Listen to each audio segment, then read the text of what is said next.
Hi అండి, welcome to my channel Sai Teja ఫన్వల్. ఇవాళ ఉసిరికాయ పచ్చడి తయారీ విధానం చూసేద్దాం. కేజీ ఉసిరికాయలు కడిగి ఆరబెట్టుకోవాలి అరగంట సేపు. ఆరబెట్టిన ఉసిరికాయలని ఘాట్లు పెట్టుకోవాలి.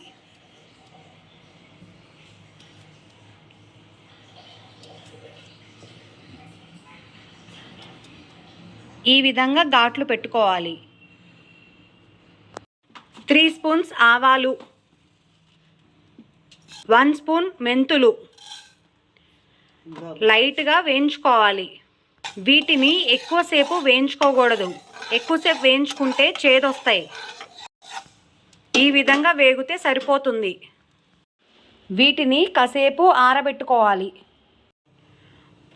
ఆయిల్ పోసుకోవాలి డీప్ ఫ్రైకి. పచ్చళ్ళకి పల్లి నూనె అయితే బాగుంటుంది. ఉసిరికాయల్ని వేయించుకుందాం. హాఫ్ కేజీ వేయించుకొని పక్కన పెట్టుకుందాం.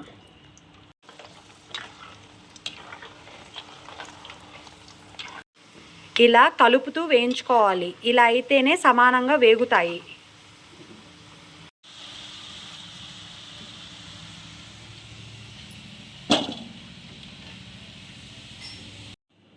ఈ విధంగా వేయించుకుంటే సరిపోతుంది. మరీ ఎక్కువగా వేయించితే ముక్క మెత్తబడుతుంది.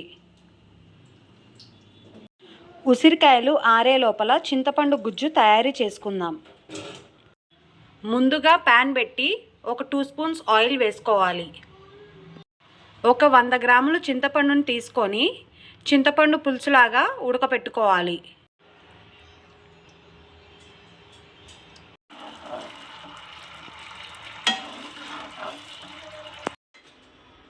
ఇందాక వేయించి పెట్టుకున్న ఆవాలు మెంతుల్ని పౌడర్ లాగా చేసుకోవాలి.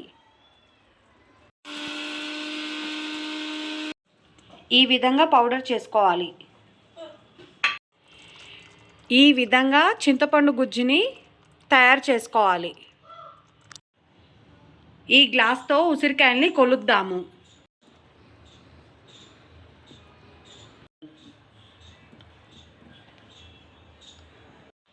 ఈ గ్లాస్తో 3 గ్లాసులు ఉసిరికాయలు అయ్యాయి. అదే గ్లాస్తో 1 గ్లాస్ కారం తీసుకుంటే సరిపోతుంది.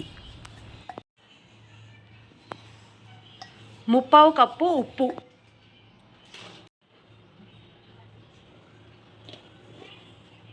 1 స్పూన్ పసుపు, కొద్దిగా వెల్లుల్లి పేస్ట్,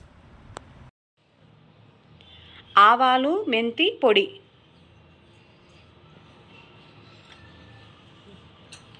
కొన్ని వెల్లుల్లిపాయ రెబ్బలు.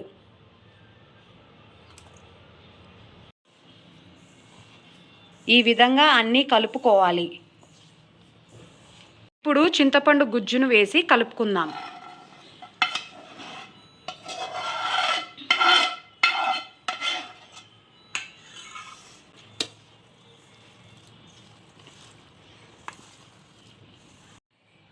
ఆరిన ఉసిరికాయలను కూడా వేసి కలుపుకుందాం.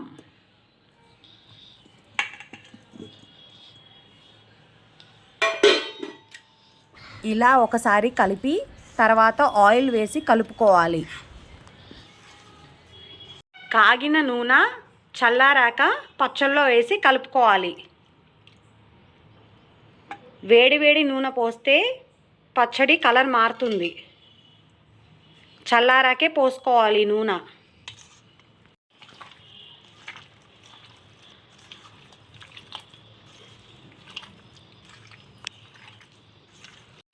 ఉసిరికాయ పచ్చడి రెడీ. మీకు కూడా ఈ వీడియో నచ్చినట్లయితే లైక్ చేయండి, షేర్ చేయండి, సబ్స్క్రైబ్ చేయండి.